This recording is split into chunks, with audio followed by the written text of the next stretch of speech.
Now, as Miss Baxter comes tonight, one of the things that, praise God, I forgot to get the mic. Praise God, thank you. One of the things that Miss Baxter asked me to tell you about was that she wants all our young people, that's 18 and down tonight. She's at books on, she wants all of them, if you don't have it, to have a book on the revelation of hell. Amen. And she also has, I believe, a few on heaven left. And so she's going to give, if you're 18 and below and you want one of those books, then you can get them at the end of the service tonight, as long as the supplies last. Amen. Isn't that good? She wants to sow that. She wants to sow that. Haven't we been blessed, church? Amen. Love you. Love you. Amen. Thank God. Thank God. Thank you. Good afternoon. You can be seated. Isn't it great? How many's been happy when you go home? Wow. We heard about a lot of miracles, Pastor. They came up and was telling me there. Raise your hand if you got blessed those miracles last night. Look at that. Look around you. Oh, my. Raise them high. You got to call the church, let them know. Pam, you guys get ready to answer the phones. Send emails. You really do need to log it down and write it. Who was a girl came up and said she's not dizzy anymore? I was teasing her. But stand up, baby. You got healed. Tell them. Tell them.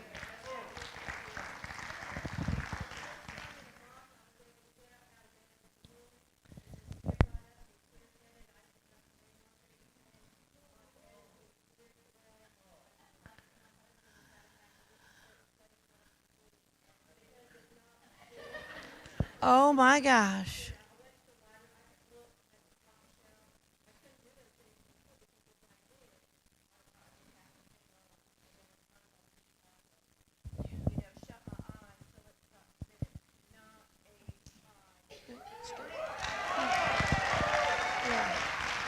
Yeah.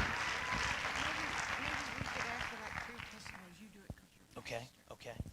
Praise God. Amen. You hear how wonderful that testimony was tonight? Amen. I want two more of people that were healed last night that want to testify. Okay, come on up, Alan. Praise God. Amen. I'm going to use the mic so everybody can hear that. Can you do that? Okay. Amen. Here we go. Okay. What happened? In September, I suddenly lost my vision, and I've had some other neurologic symptoms. And last night, I will have to say I'm not 100% at this time, though. I have received my healing. Yeah. I have, for the first time in 6 months, I have not had numbness and tingling in my hands at all today. Yeah. I usually list to the left, that's hence the cane. I have not fallen or leaned to the left at all today. My joints and my fingers are better, and my vision is much better today. Praise God. Amen. Praise the Lord. Praise the Lord. That's it. Amen. Praise God. How many know the 10 lepers, as they went, they were healed? Praise God. Hallelujah. Come on, give God a shout of praise. Thank you, Lord. Thank you, Lord. All right, want another one? Who else? Really? Amen. Praise God. Brother Cliff? Okay. We'll take two. Sis, come on. Both of you come, and we'll take that. Amen. They'll be short, right to the point, and powerful. This is good. Amen. I've had a knee problem for years and haven't been able to walk without limping. I haven't been able to run. Last night after I left from up here, she blessed my heart and prayed on my heart. But also when I was walking up the aisle, I felt a muscle come up in my leg. And this morning when I woke up, I feel this tightness around my knee like something's holding it together, and it hasn't hurt today. Praise God. Thank you, sis. We rejoice. Amen, Brother Cliff. I came up with two problems last night, and I had a terrible heartache over some things that have happened to me recently. And after she prayed for me, I traded in a heartache for a heart of compassion. So, amen. That's good. That's really good. Then I had in my neck, I had a pinched nerve in my neck. Last Friday, I went to the doctor. He took 4 x-rays, and he said I had a severe pinched nerve. I'll probably have to go to a hospital and have some work done on it, So after last night, it completely left. For the first time in about a week and a half, I've got a real good night's sleep. Praise God. Woke up this morning healed completely. So. Thank you, brother. Amen. Praise God.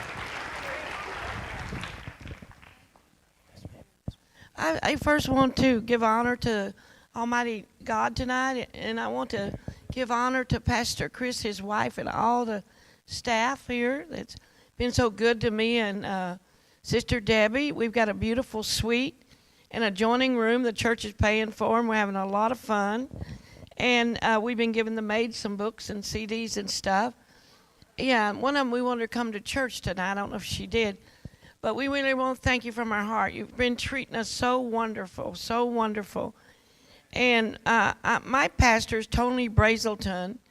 He's on the internet and the YouTube, Victory Christian Center in Maryland. And we have a church of 5,000.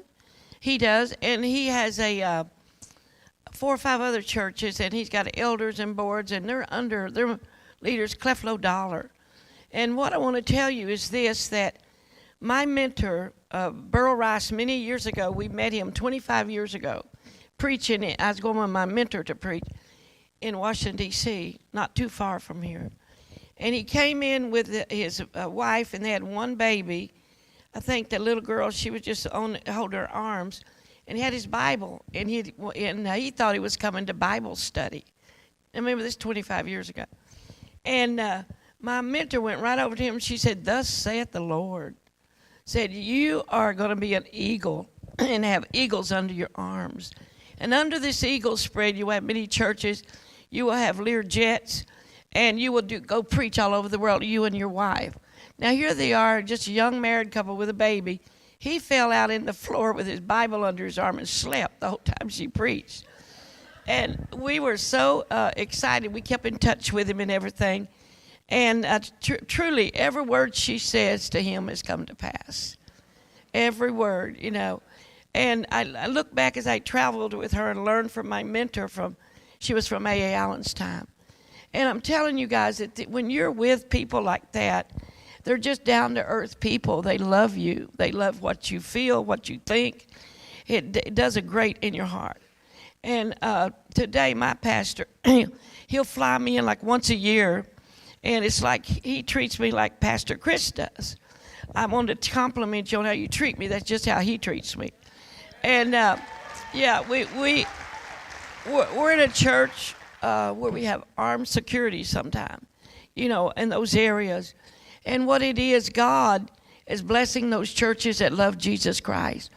And a prophet said not long ago, I think it was Clem Clement, and he's a real prophet.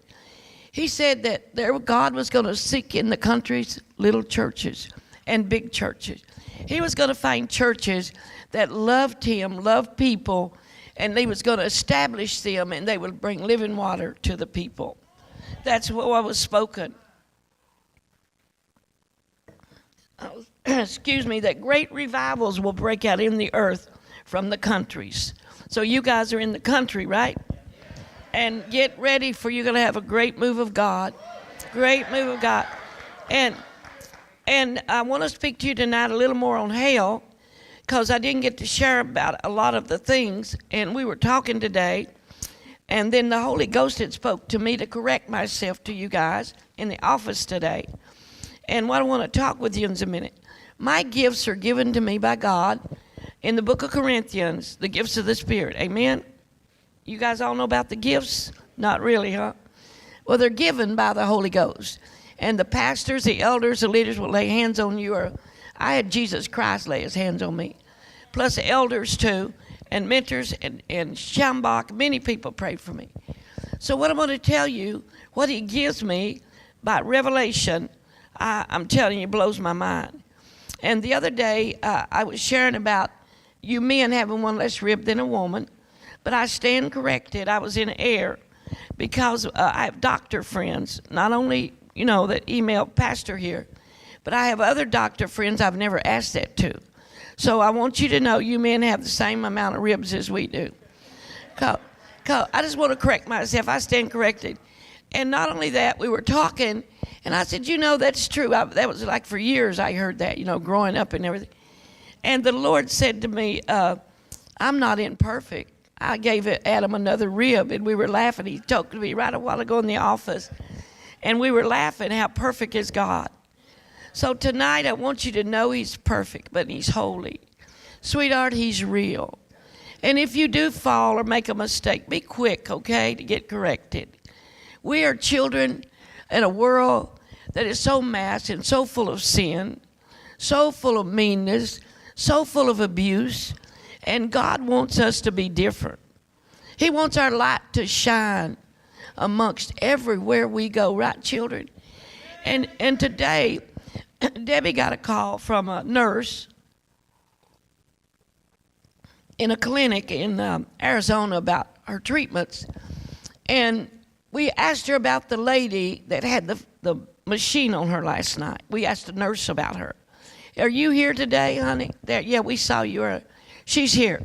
Well, tonight we got to make sure, Pastor Don and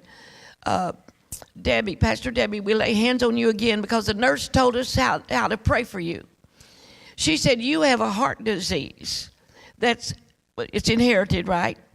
Yeah. And then Jesus broke all those curses in his name. Okay? So, but she said that she was telling us all about you. Just what you told us up here, but more. And she said it's very serious, very, very serious, and the lady knows it, and that machine is to keep her heart going. And that today, I really wanted us to pray for her again tonight for that disease to dry up. Because, how many heart surgeries you had, honey? How many? Somebody speak up. 4 heart surgeries, so that's enough. It's over enough. Right? Right? And God good. So we're going to pray for you again tonight. I mean, she was so sincere, that nurse, and so kind. And we ended up prophesying to her on the phone. Yeah. Yeah, and Debbie's going to take her some of my books. But what we want to know, God loves you. I don't want to leave here feeling that I didn't do everything God wanted me to do. Because I know my God is real. I know he's there. We don't want to see it sometimes when we're little stinkers. And we have been stinkers. You know that. Oh, for real, we have. I think that's why he said some of us are stinking his nostrils, right? Right, guys? Because we got to admit it, we're full of the devil sometimes. But God is using people like me and Bill Weiss to clean us up. See, he cleaned me up again today. So you got to say, okay, God, show me my faults, show me my sins, and let me clean my mess up. Sometimes you got to go to people and repent to them. So tonight we're going to talk about holiness, talk about angels. We're going to talk about the depths of being holy. And we want to talk to you about if you backslide, don't think you're gone to hell. How many know what I'm talking about? What does the word say? Now, I know that Jesus is married to the backslider. So he wants to pull you back and bring you closer to him and correct you and love on you and just fix you up. Right, guys? And he shows he's real by the healing miracles. He said signs and wonders will follow them in my name. And God showed all of us, the elders, a pastor, we were all laying hands on them. It wasn't just one person. So you never take the glory for what God has done. So right now, let's thank him what he's done, children. Wow. Feel the love. Oh, wow. Well, thank him in your own way for just a minute here, please. Lord Jesus, we just cannot comprehend what you've done in this beautiful church. I see, Father God, how you love this church. I see the humility, the humbleness of the servants of God here. I see the hunger in the congregation, God. Light their fires brighter. Lord God, drop more power of the Holy Ghost on us tonight. Let us be awake and aware of the realities of hell, that we don't want one person, not our worst enemy, to go to hell, Lord Jesus. Let us be so attuned to you, Lord God, that we'll listen to you, Lamb of God. Hallelujah, in the name of Jesus Christ. Hallelujah. Amen. So we're going to talk a minute. I'm going to about hell to you. And we're going to go over to the book of Luke, chapter 16, real quick. And I want to ground something in your spirit, grind something in your spirit. We've had a lot of fun, okay? And God is talking to me, as a mother and a grandmother and a traveling evangelist, that, as time goes on, from the cradle to the grave, God wants a people to praise him. God wants a people, darling, to love him. God wants a people that will not stand back if your neighbor's getting beat and you don't do a thing about it. You got to help that neighbor. And God wants a people to understand his holiness. And that's what we're going to talk about here for just about 5 minutes. We want to live in an atmosphere where if we're in danger or our family, that we can immediately call on God in the name of Jesus, and he will send help from the sanctuary. And I will tell you a vision I've seen about that many times. I'll tell you about it. Because you got to understand your position. But if you're full of Satan and beating and cursing and drinking and cussing, listen, and doing wicked things, you call on God. Sometimes he does hear you. I got to say that. He saves many, many people in those positions. But when you're really real with God, you have a blessed assurance in your soul. He's going to intervene and help you. An intervention of the Holy Ghost power. I mean, it would take days to tell you how God has helped us. Kept airplanes from crashing, blowing up with us riding on those planes and cars. How we've even had our car in L.A. come up in the air and go over another car and almost hit us broadside. By the power of God, lifted that car and put it down on the other side of that car that was going to hit us broadside somehow. Crazy. We didn't know how Almighty God does things. And I got hit in the back of the car one time with my mentor, and we got out. I had a Cadillac, and we went back to the back, and the bumper, the guy hit me very hard in the back, and he went off the side of the road. And time he got out of the car running over, he said, "Are you okay? I'm so sorry." And he said that your bumper has been in. And we got out of the car, immediately that bumper was straight. It was crazy. That man looked so weird, and I did too. And dears, I'm telling you how good is God. He is good. And all the time, honey. And we have to know this. You got to know he's your friend. He wants you to know tonight he's coming again. And he don't want you to be caught in the darkness, honey. He wants you to be aware of the holies of holies, the love of God. No sin will enter heaven. Don't think you're going to repent when you get there. No, you cannot. You repent on this earth, and you tell God, "I'm sorry, God. Forgive me." And if you got to cry, men, you cry. Because your tears are in bottles. Every tear you've ever cried is caught by angels in a bottle and taken to heaven and put in tear books with your name on them, with a manly book. You get big red stones, green stones, and manly material. Women get diamonds, pearls, and lace, and their names up there. And every tear any of you have ever cried, angels are right there with you catching those tears. And when I cried unto the Lord, that's Psalms 56, verse 7, 8, and 9. When I cried unto the Lord, then my enemies turned back. This I know, my God is for me. In my God I will put my trust. I will not be afraid of what man will do unto me. And I want to encourage all you people that got your miracle last night. You stand on God's word. You do not go off your medicine till the doctor tells you to, and he will claim you're healed. You watch and you see. And you keep standing on God's word. If you got to open your Bible and smack the devil in the head with it, you do it. Because today when I was, me and Debbie were preparing some stuff, the power of God came on me. He said, "You know it's getting towards close to Easter." And see, he has times and seasons, and we know what Easter is. It's a day we worship Jesus for what he paid for you and I. And it was like a revelation, and we were talking about something, and all at once it's like my whole personality changed. And the Lord spoke to me, and he said, "Never, never take the cross lightly." He said, "Never, never let, you take my sacrifice to the earth lightly, my son, Jesus Christ."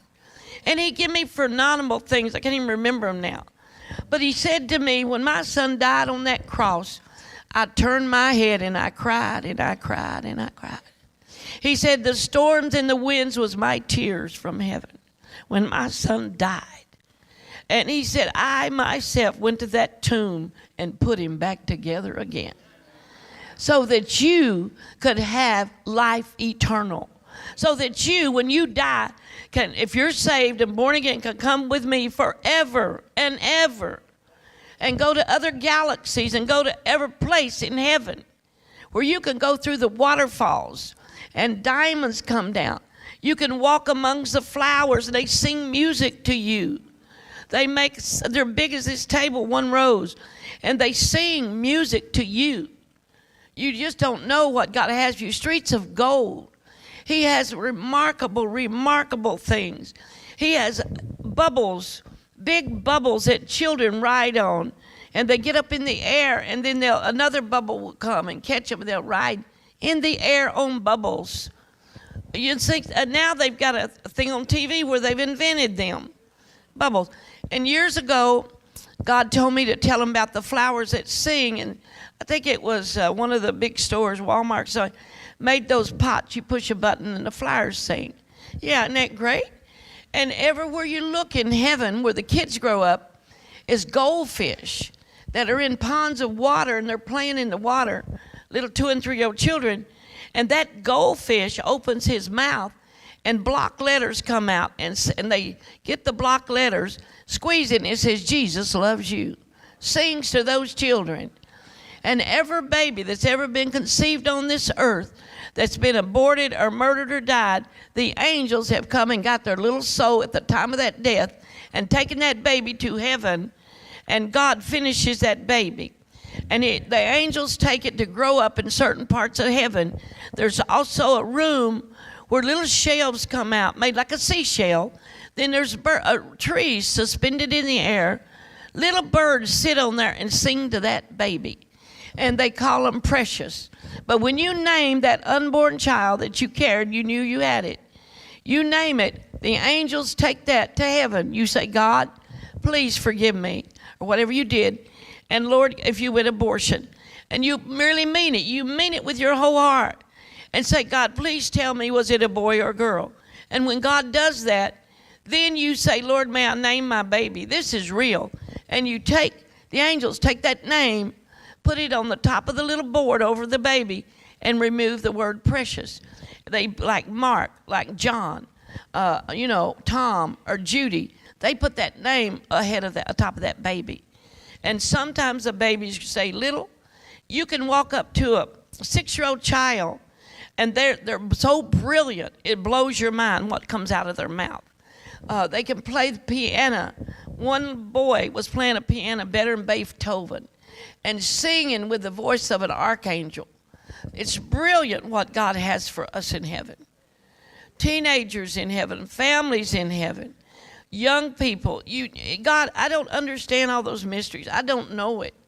But I do know when you die and go to heaven, if you were 100, 15 minutes in the atmosphere, you look 28 or 33 years old. You know that. You don't. How would you like to be there, up there someday? Are you listening? We all want to be there someday. So children, I want to explain to you about heaven, and now I'm going to touch on hell, because here in Luke, it tells you clearly that when you die without Jesus Christ, God's judgment comes on you, Almighty God, his judgment of eternal damnation. And you say, what is eternal damnation? Sweetheart, that's where when you, say you die, and like you saw in the video, they go down, they fall down, and their demons take them, and they begin to put them in certain sections of hell, like you have these boxes up here. They have pits, and like maybe 1,000 acres or more of land down there where the pits are, just the holes. And they take and place you in a pit that's got burning rocks in it. It's in a circle, and then it has flames that come up from the bottom, and they'll place you. You have a skeleton form. You can still talk, like here, I'm going to read you in a minute. You can still hear. You can still think. You have your senses that you died with. If you die blind, you're blind in hell. And anyway, they take your soul. It's in a skeleton form. That's how God showed them to me. And they put you in the middle of a pit with your name on it. And then the fires around there come up over your bones, and you have a gray, ugly substance on your body. And as that substance comes up, the fire touches it, and it burns it like hot lava. And then it melts down, and as it melts down, they're pulling big white worms out of their arms, screaming, "Let me die, let me die." And death never comes. And then you're watching this see, where you're sitting in your seats. Can you imagine if anybody you know went to hell? There were thousands of people in this area that had either was different types of sin. Over here, say in hell, they would be the adulteresses. Over here would be the liars. Okay? You understand? They're sectioned off of the lifetime of sin they committed before they died. If you did every sin, I don't know how they do that. But I'm going to tell you what I do know, that these skeletons can turn. They can talk. They can scream. You don't know if it's a man or woman, honey, till they speak. And by their dialect, you know what nation they're from. And you're looking at masses burning, screaming. And here's what I want to tell you. The Lord's word is written in big black letters, in paragraphs and sentences, flames around them. You can read the word of God. Lovers of their own flesh more than God's commandment. Amen. The lust of their flesh deceive them. Devils deceive them. This is scary. I mean, it's real scary. And you think about it. How many of you thought since the service began about somebody in hell? How many's thought about it? You really thought about it? Have you cried a little bit? I know you do. You can't help it. Because when your eyes come open and when you hear with your ear, God's circumcising your ear and your eyes to see. We walk, we talk. Rarely does anybody, when you're young or in your teens, really think about eternity. From the cradle to the grave, we know as grandmas and grandpas, we never dreamed we would be this age, did we? Tell the truth, guys. Tell how fast time goes. Life is like a vapor of smoke. In hell, their carcasses had a vapor of smoke, moving and moving, but it could never go outside the rib cage, brother. And they had the worms, the bones, and the fire, and they would scream, "Let me die, let me die. I've been here 50 years, I cannot die." They would scream to Jesus, "Get us out, get us out." And Jesus would cry, and some of them would curse the Lord. They would blaspheme him as he walked by. And there were sections where backsliding ministers were. That was an area, sweetheart, it was a vat. It was about as big as this room. It was 4 or 5 feet tall, made out of rusty metal in a circle like a water tower. And I watched with Jesus as demons, and by the way, are not invisible in hell. You can see the horns, the tails, some 4 faces, some, oh my God, 2 feet, 3 feet, tails, they got hoofs. It's just like these horror shows. They're horrible. And they will have chains around skeletons dragging them. And they will laugh. They'll say, according to this, we're going to put you with the murderers. You were a murderer on the earth. Yeah, they do that. They have books and records. And they take and put you with the murder. And they'll say, according to this, you were called and chosen of God. And we deceived you into backsliding. And we killed you before you could come to the knowledge of what God wanted you to do. And they said, we deceived you. Demons say, we deceived you. And they're on this chain. So what they do, they pick like 10 skeletons out of those people with a chain, and they throw them in that vat. And that vat has lava. It has boiling, raging fire that comes up splatters over the edges, and in it is people bobbing up and down, screaming and screaming and screaming. And Jesus said to me, they had many chances to lead my people to Jesus Christ. He said, those men and women's souls in there knew better. Every one of them knew better, and they lied when they was in a pulpit. They lied to the congregation. They never warned them about eternal damnation. They never told them the truth and said, I warned them. And I said, prophets. I said, apostles to him. And he was weeping. He said, child, beware. Don't you never fall back. Oh, he warned me, man. So that's why I'm so bold, because it scares you when you see the judgment of his Father. And then on side of this big metal thing, sweetheart, it was rusty brown metal, was written, the abominations of desolations that stands in the holy place where it should be not. That means the holy pulpit. They were behind a holy altar. And he said, all these souls you've been talking to through hell, some of their leaders are here that brought them to hell. They never told them the truth. They never told them to repent and be ye holy, for I'm holy. So you understand now how important it is? You have, sweetheart, all of you are so kind. I want to thank you for giving me offerings. It means the world to me. But you are God's chosen generation, every one of us. And if we don't wake up, baby doll, while it's time, and these young people, you got to open your little eyes. And you got to stop and think. Say you have a friend that was into all this trouble, screaming. Now today in California, I go a lot to California. The kids come in droves to hear me. They say, Mary, is there really a God? They'll say, Mary, what does it mean we'll burn forever? Mary, what is going on? I was told there was no God. I was told I could go to Wicca and be a powerful witch, Mary. Over and over their little hearts. They said, we don't want to do this and go to hell. I mean, their hearts are broken. And we weep and cry with those. They come in droves. The very man that I'm doing the movie with, one of them, his name, won't you pray for him? His name is Andrew Rogers. He's 27 years old, got the Holy Ghost. He's the one that gets the funds for the Christian films. This man, when he started a Bible study, it comes loaded with young actors, Christians, people. These little girls, they've been beat, they've been hurt. These aren't the actors, these are little kids coming in with their friends to Bible study. And I prayed with a lot of them.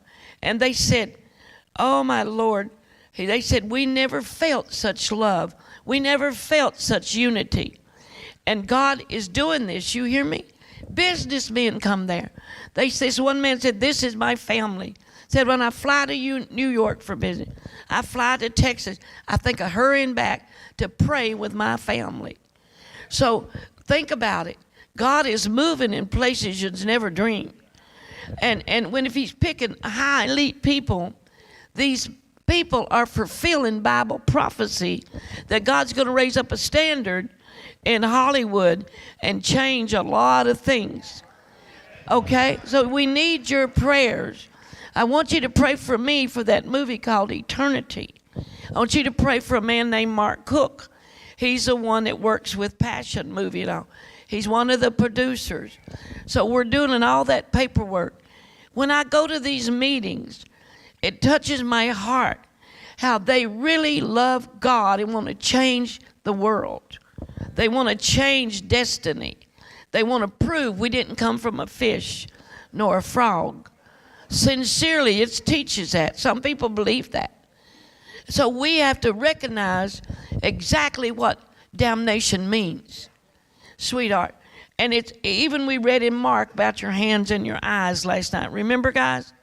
Where if you keep lying, cheating, stealing, doing the things with this human body, God says, stop it. Stop it. And when we listen to the word, we understand. But the young kids out there, there's such awful doctrines in many places. There's only like maybe 10 churches that really preach fire like you guys do. And the people are coming to them in droves to get their lives right. Isn't that wonderful? So I want to read to you here. Thank you, God. Oh, my, I feel his love. Wow, guys, you feel his love just fell? And this is what we got to learn together. Let's heed that. Let's say, because Pastor said I could. When you feel this, let's right now just close our eyes. Say, Lord, we receive your presence. Wow. Oh, my. Oh, Lord, yes.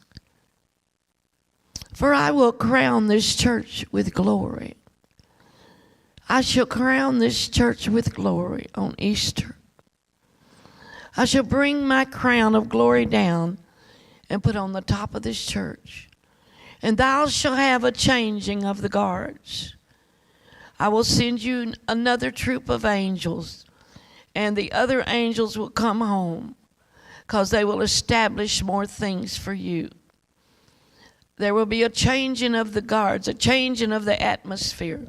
That will be your day of elevation. Wow. Wow. Wow. Thank you, Lord. And many shall come and drink of the waters here. Many shall come, my children, to hear what I'm saying here. You shall see and you shall know I've said these things. For I have chosen this place to let living water flow. I've chosen this place to heal my people. Oh, my. Saith the Spirit of the Lord. Thank you, Jesus. Wow, to feel his presence. His arms are around you guys. You're favored, highly favored. Highly favored. Wow, thank you, Lord. Amen. Here in the book of Luke, we read it the other day, and I'm going to go down, it's chapter 16. And I'm just going to go down here to verse 22. Chapter 16, guys, verse 22, if you want to put that up. Verse 22 of chapter 16 of Luke. And it came to pass that the beggar died and was carried by the angels into Abraham's bosom. And on that great day, Easter, when Jesus was crucified, and he went down into hell when he rose from the dead after they put him in the tomb. He said, open up you gates and let the King of glory come in. He went down into hell, and all of those that had waited on the promise, there was an abode where they could see down into hell. That's where Jesus went, to talk to those that's waiting on him. And it said right here that the beggar died and was carried by angels into Abraham's bosom. The rich man also died and was buried. And in hell, this is the rich man, he lifted up his eyes, being in torment. Right there proves to you those people in the pits that died with all their senses could see. And they were on fire with worms crawling through them. And you could not get out of the holes. And I read them to you out of Ezekiel 32. Because, sweetheart, the demons would shove them back in and laugh. It's all true. Bill Weiss talks about it. Other people talk about hell. And let's look at this. He lifted up his eyes, being in torments, and seeing Abraham looking afar off. It was far from him, and Lazarus in his bosom. How did this rich man see and understand it was Abraham and it was Lazarus' bosom, Abraham's bosom? How did he know that? They were not a vapor of smoke, evidently, right? They were not in a skeleton form, were they? They were in human forms. They had to be for him to recognize them. And when he looked at them, here's what he said. Verse 24, he didn't just talk, he screamed, he cried. Father Abraham, have mercy on me. Oh, and send Lazarus, that he may dip the tip of his finger. See, he felt, a tongue. And he wanted a drop of water and cool my tongue, for I'm tormented in this flame. But Abraham said, son, remembers, he had his brain, that in your lifetime you had good things received, thy good things, and likewise Lazarus evil things. For now he is comforted and thou art tormented. When you read this Holy Scriptures, you wonder, how could this be? How in the world could people walk on the earth, talk and eat and drink and party and fellowship, pray and seek God? Think about it. And all the time, a lot of the sinners that the devil's blinded are so careless and so don't understand. They get killed, died, or car wrecks, or get old and go to hell.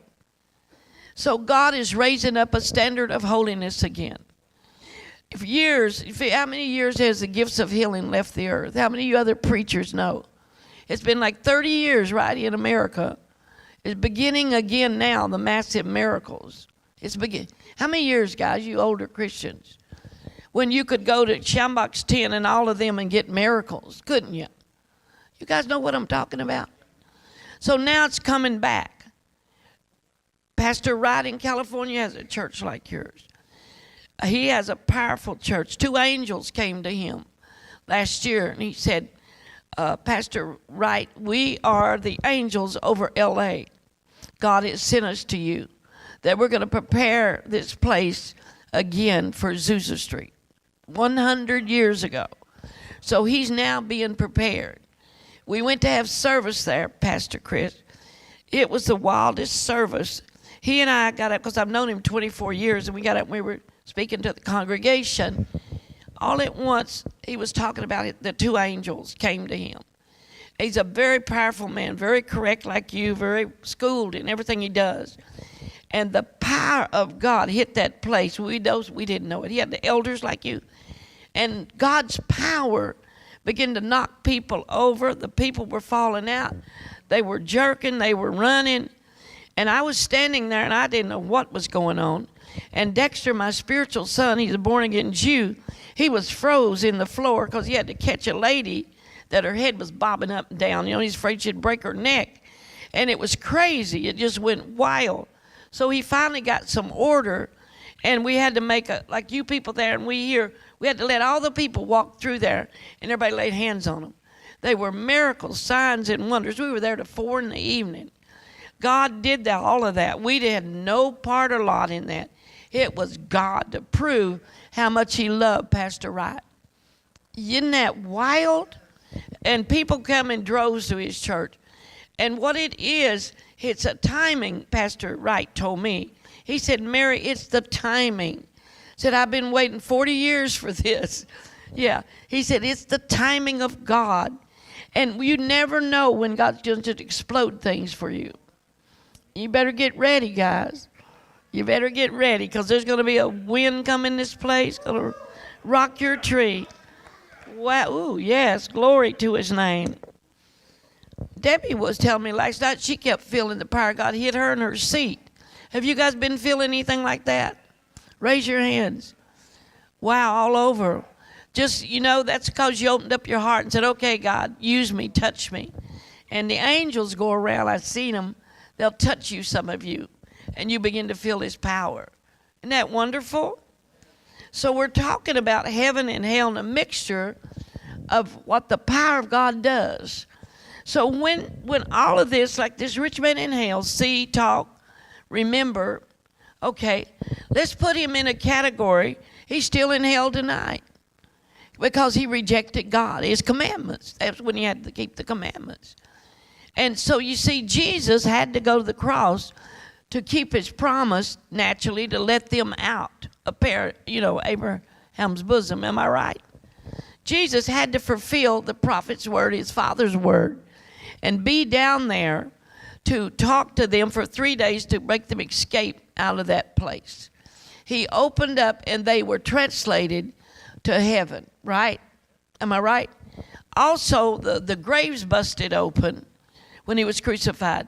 500 people come out of the graves, walk the streets, and then they were brought up to heaven. Think about that. Half of your graveyard down here popped open. A lot of you got family there, right? Think about it a minute. Think. How many times graveyards you drive by and say, oh my God, how many made it to heaven? Yeah, I think that a lot. And you have to start thinking of your family, sweetheart. Some of them are little rascals, And I know, boy, I know. I got one that was a Navy SEAL and another one that, they're just boys, but you got to really sit on them sometime, preach the gospel, because they like to fight, and wrestle and all that stuff. Do you guys like to fight and wrestle, guys? Now, you're laughing. I know you do. You probably don't let Mama know about it, because she'd get a hold of you. And, you got to. I never, listen, let me tell you mothers, God, let me tell you women here something tonight. If you got a son or daughter that's in the occult and you're scared to death of them, you get yourself a bottle of olive oil, go in their room and sit on them and drown them in the olive oil. And you prophesy over them, thus saith the Lord, you're going to live, you're not going to die, you're going to serve the Lord. Don't be a coward and run in the corner. And all that little hoochie coochie stuff they do is a bunch of garbage. And you got to get bold as a lion, you mothers, and knock the devil out of them. Don't let them back you in a corner. You better believe it. We can't back down because we're after we don't want their soul to go to hell. You don't want them. A lot of kids are in Wicca. And I'm telling you what, the Lord's going to get you kids. You better stop that stuff. And I know what I'm talking about because I've ministered all over the world. And they don't even know they're in darkness. Till I talk about hell, they get so scared because in hell there's a 17 miles high of a circle. And every level is about 12 foot and then another 12 feet high of people that was in the occult. There's a bars in the front of their jail cell. And they were witches, they were warlocks. They served Satan.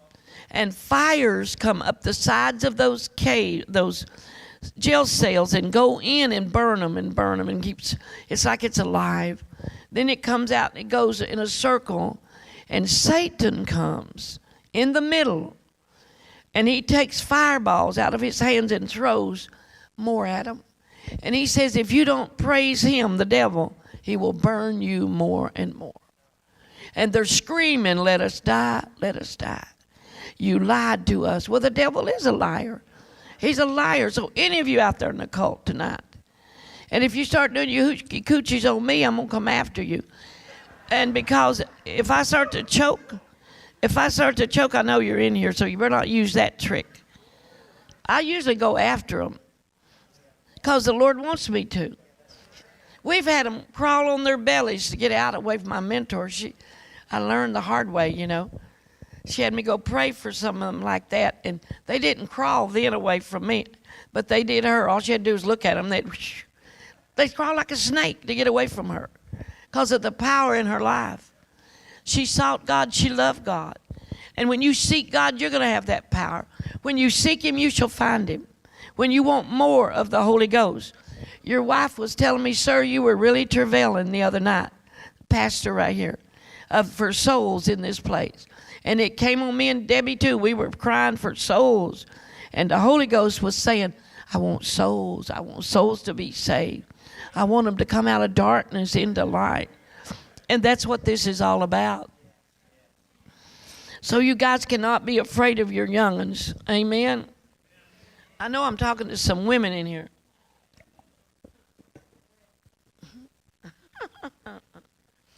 Yeah, just get you another prayer partner.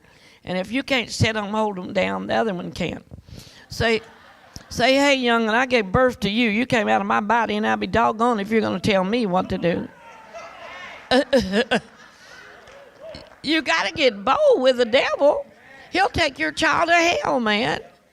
My son was a Navy SEAL, and something happened in our life, very critical. I mean, not critical, horrible disaster. And he turned into drugs. He got on cocaine. He got it, never raised in church and everything. And what happened to him? For 2 years, we had to look for him, pray for him, find him, and every time his brother would find him, he would go to the drug house and pour oil on him in front of all those other people. And he'll say, you're coming out of this. You can't do this, and all kind of stuff. And they would find him and bring him home. He was so bound by drugs. And later on, I was travailing one night. All night, I travailed from sundown till 6 till 6. And when I looked up, and there was a red glow, a circle on my ceiling. In the middle was lights like that. And I took a picture of it.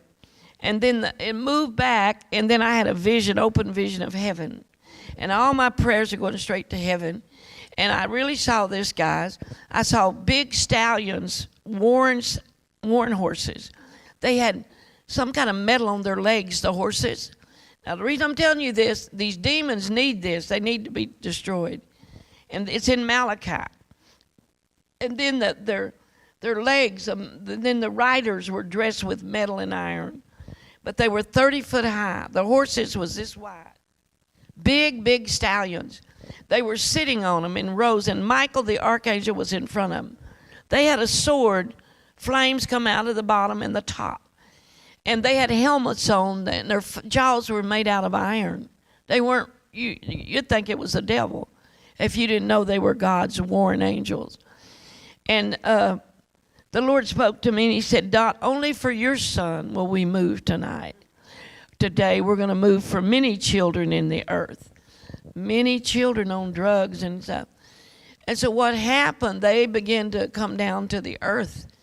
And I saw the angels going into where drug scenes was and picking out certain children and pulling monkeys off their back, monkeys off their legs, and burning them up with them swords.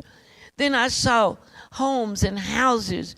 I saw bars where people were sitting at the bar and demons be hanging on their legs like monkeys, Pastor, and on their shoulders.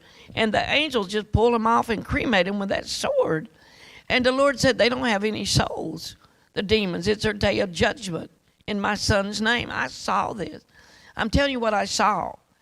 And later on, when my son was delivered, I said, honey, did you feel like a monkey was on your back? He said, Lord, yes. I said, I actually could feel it crawling around my neck. And he said it would tell me, you're no good. Nobody loves you. You might as well OD and this and that. Oh, yeah. And he said, Mom, I knew better, but this thing had such a grip on me, I could not let go. It made me go in a circle like a madman. And he said, I hated it.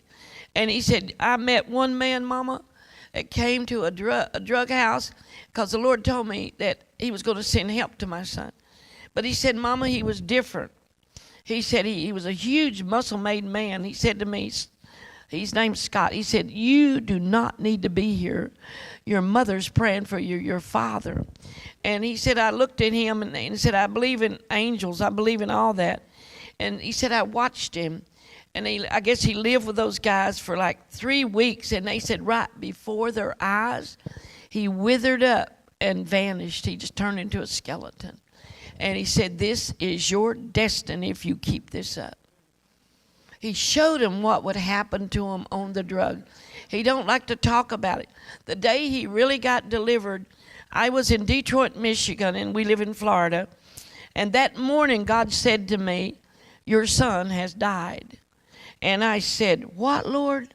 He said, call some prophets to pray with you today. And I got real nervous. And I tried to call my family at home, and nobody answered their phone. And so I finally, as God said, I told you to call some prophets you know. Pastor, only on one hand can I know real 5 true prophets. Only 5. How many of you know that are real? Count them. Count them in your heart right now. Count them. That they know love you and will pray for you. So I called Harry Sauer. Him and his wife are friends of mine. He's a prophet in Detroit. And Harry's a laid-back prophet. He'll talk forever if you don't shut him up. He loves God. And I'm his friend. So I said, Harry, you cannot talk forever. Hush. We got to pray. We got to pray. My son had died. He OD'd on drugs because we found it out. They called us. And Harry said, okay, we pray. And I had a vision, Harry did too, but Harry saw the hand of God come on him. He saw his soul coming out of his body. He saw God take his hand and put it back in his body and him get up and walk. And he said, don't worry, he's going to be okay. I had the same vision, but mine was a little different because I'm a mother, and I was scared to death. I mean, I've seen hell and all, but buddy, you don't want your kids ever to go to that. Good Lord. And so, children, here's what happened. This is the truth. We called and called. I tried to call home, couldn't. Finally, my daughter answered and screamed, "Mama, Mama, Scott is dead. He's in the hospital, dead on arrival." And she said, "I'm going over there." It was in, it's called, we have a hospital called, listen to this, Just Perished. That's horrible. You just perished away. And then another hospital called Wusthof. You're worse off. So they took him to worse off, you know. And so, but what happened, they couldn't find him. He disappeared out of the hospital. So what happened, when I called him, I finally got him late at night on the phone. I'm screaming at him, "You crazy thing, you could have died. Oh, you did die."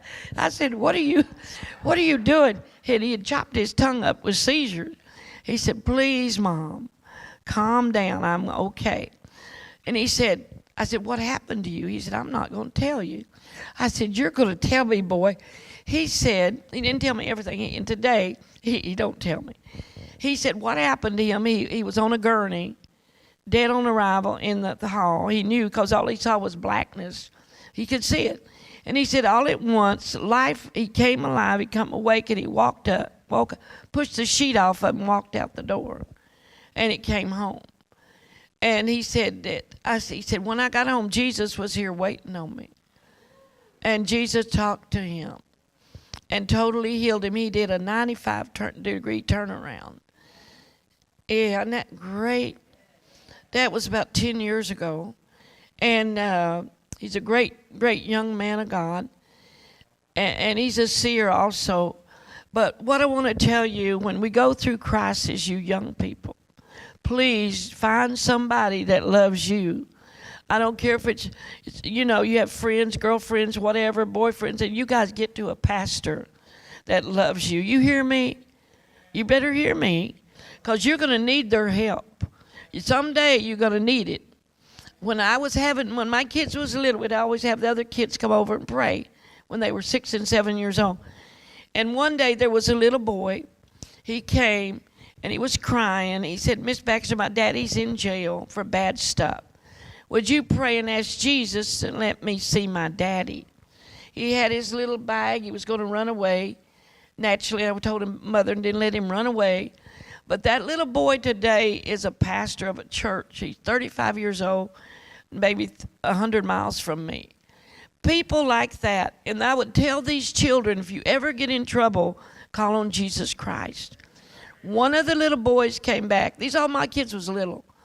And they said, "Miss Baxter, I was in a car wreck last week, and in Banana River, we went into the river, and I was in the back seat." And he was 10 years old. That was like 2 weeks after I told him to call on Jesus.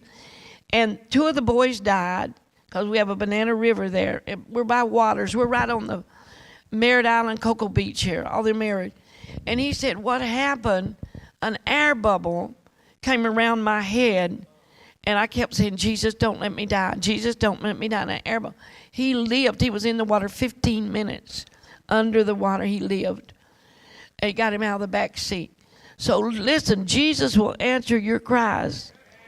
Are you hearing me? Don't tell him, don't be. And then I taught my little kids too. If you feel a gut feeling, you better not do that, you better not do it, because you better behave. So what we do as parents, sometimes we don't see the danger they're going to get in. The kids today get hammered in high school, hammered in college. They get, little guys, they get, you know, I know because I've been through all that stuff. And we have to know that they need to know how they're loved. Even if they fall down and you have to leave them alone a while, still love them, still get in touch with them. Because that's the devil's game, so you won't communicate with them. And they'll end up in jail. And so God delivered my son. But Buddy, it was through a lot of prayer to Velen. And then the other son, he's a little stinker too. We were in Detroit. I was in Detroit, and I've been doing this since 93 is when my book came out. And then I didn't really start going in the world till 96, only twice a month. And then later on, I think it was 97, I preached 3 straight years nonstop, 400 services a year and everything, because the kids were grown then. But what happened to me, one day I was really seeking God about my son, the younger one. And that little stinker was in Detroit, and he called me for some money. And I said, I'm not giving you no money. I don't know what you're going to do with it, son. And he said, well, Mother, I just want to go party. I said, I'm not giving you money to go party. Am I crazy? And I slammed the phone down on him. I was having a bad day. And now this was when he was, oh my God, how old was he? About 21, I think. 5, 6 years later, we're in another place preaching. He's helping me. And his mother-in-law is sitting at our table. I'm there, and we're in Perkins. That's where we took that dead lady that day that raised my dead. And Grandma looks at him and said, Billy, did you ever tell your mother what rotten thing you did the day she wouldn't give you the money? I said, what rotten thing did you do, Bill? He said, I went up on the Resonance Center in Detroit City. You guys know that biggest building in Detroit? You do know. Do you remember the Resonance? You guys, none of you don't pay on the computer, they had to get a name for it, what, 15 years ago? It's called the Resonance Center. It's the highest building in Detroit City. You've never heard of it. We lived in Detroit, so I know. But he said, I got so mad at you, Mama. I went on the top floor, and I was going to kill myself. I was going to jump off. And I said to myself, she'll really feel bad then, because she didn't give me the money. I thought, what? And Ma said, let him finish before you smack him, So he said, I took a flying leap off that and jumped in the air. I think it's 20, 30, 40 stories high. It'd have been nothing when he fell. He said, a big angel grabbed me around the neck. He said, like Mr. T. And he said, boy, do you know where you're going to go if I drop you straight to hell? And he said, I was so angry. He threw me back up on the thing. He threw him back up on the top of the Resonance. Look it up on your internet. You'll see the building. And said, oh, that made me mad. And said he said, I jumped up and took another flying leap out. Yeah. Kenneth Hagin's son, remember? He helped him off a motorcycle. Remember that? When Hagen? Yeah. And he said, I took another flying leap, Mama. And this time the angel was mad. Said he took his fist and knocked me in the jaw all the way back on there, and said I woke up 12 hours later sober and scared to death. He knocked him out. So naturally, my reaction was to smack some sense in him. So I smacked him on the jaw. And he said, now, Mom, I done repented. I said, but you never told me, did you? And just things like that. I almost fainted when he told me that. And Ma said, well, God has you out here preaching, taking care of the king's business. He's got to take care of these little stinking kids. She called them stinkers, too. It's true. He'll take care of your kids because they don't know how to resist the devil all the time. We do. I hope you do. You take your authority. You say, hey, devil, you ain't coming another inch. In the name of Jesus, you back up, devil. So I told all the kids how to pray like that. And even today, boy, they get in trouble. They'll call me. And I'll say, well, Shandali, start praying. They'll start praying. They know God. They know how powerful he is. And we got to know this God we serve, that he is not going to stand back. When you are seeking God and serving God, sir, he's going to save your whole family. He promised. He promised. So you families got to get together. Easter's coming. Repent to each other. Pray for each other. And right after Easter, you'll be yelling at each other again. But stop it. It ain't worth it. You will. You will. I know. I've been there. I know that. One cousin made a better pie than you made a coconut cake. And, yeah, especially here in the country. Somebody fried chicken better than you, and then your salad was bad. You know I'm telling you the truth. I know you guys because I'm from Tennessee. Some of us women thought we were so pretty. We had the best-looking husband. And some of the men thought they were so sexy and their wives were so pretty. And they gained some weight and they never told it again. So I'm trying to let you know life is real. But you got to keep your heart right, your mind right. You got to walk on that straight line and say, God, I'm going to walk the old ancient pathway. I'm going to love my family with all their devils, and I'm going to break that chain off of them. Hey, that's why the Bible says that we're a stink in God's nostrils. It goes up and he just makes a face.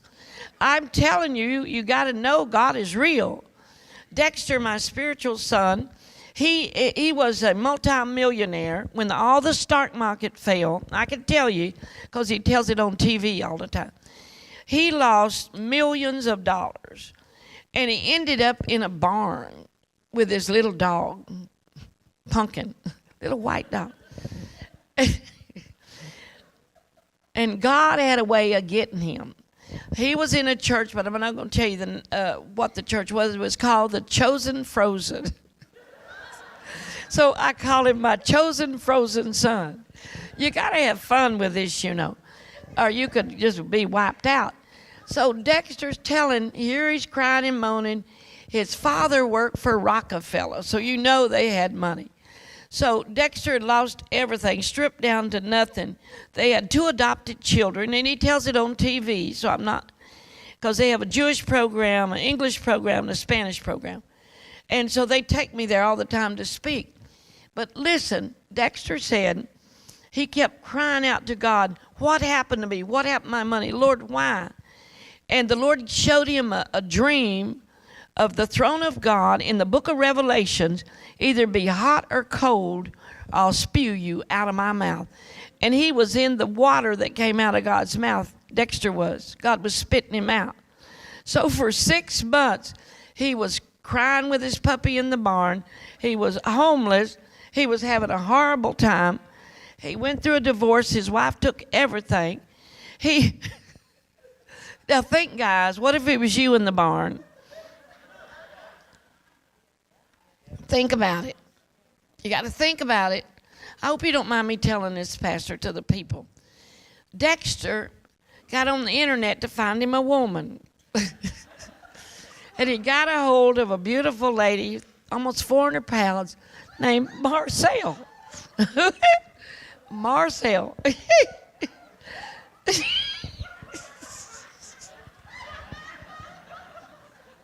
You better not laugh, because today she's gorgeous and weighs like, I don't know, 100 and something.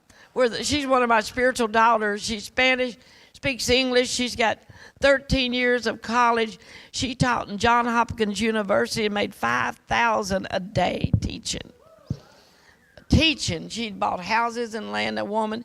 And her father is a Jew from Venezuela and another country. They're Jewish. And it cracks you up. So they went out to dinner, and Marcel wouldn't look at Dexter because she was embarrassed of her weight and everything. And he kept screeching. And he said, I had to follow her like this, Ma. Her head would go down. He said, I said to her finally, do you ever look at who you're talking to? And she said, if I want to. So she's real feisty. And so her brothers made her go on the internet. That's how she met him. But make a long story short, he blessed her. He helped her. He takes her to Nordstrom's and Macy's. God's blessed him. He's got back everything he lost. But what happened to him, when he turned back to God, when he said, why do you spew me out of your mouth? The Lord showed to him, you were in a church, he said, that was false doctrine. That's what he told him. And said, you were going a different way, and you were being told different things, but I was in your heart. You were looking for me. So you were in a place of the frozen chosen, and it's real. He said, all those people are frozen, they're chosen of God. But they pay to stay under this old doctrine and old teaching, no life, no love, just nothing holy. And God said, you got to come out of that situation and go find a place where you can know me and serve me and be productive in my kingdom. Productive in his kingdom. Oh, he's a wonderful person. He's now, God's training him as an apostle. And as time went by, he grew. He met Marcel. She was full of the Holy Ghost. She helped him from level to level. He got some of Hagen's book. He got some books of the Holy Ghost by Minnie Hinn. He got the Holy Ghost by her telling him he needed the Holy Ghost. And through the Holy Ghost, helped that man grow. So kids, it's real. It's real. Don't give up. Don't be a chosen frozen, okay? Really think about it. And now they're the happiest couple. They, like these two, they preach together, pray together, tell their stories together, and people get saved. And family marriages are restored. And tonight I wanted to tell you, God spoke to me to pray for the couples here tonight. All the husbands and wives that are here, I think it's about time.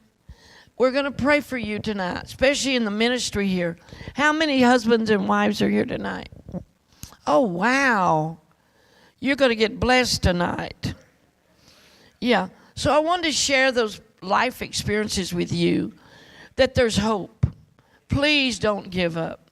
He raised my child from the dead. He can do it for you, honey, because I stood on his promises. And when that boy was 3 months old, he used to have epileptic seizures. And under his bed came a light, real bright. It was 3 in the morning, and we'd got back from the hospital with him. And the Lord spoke to me, and he said, if that child was to ever drop dead, I, the Lord, will raise him up. And years later, see, he did that. Isn't that something?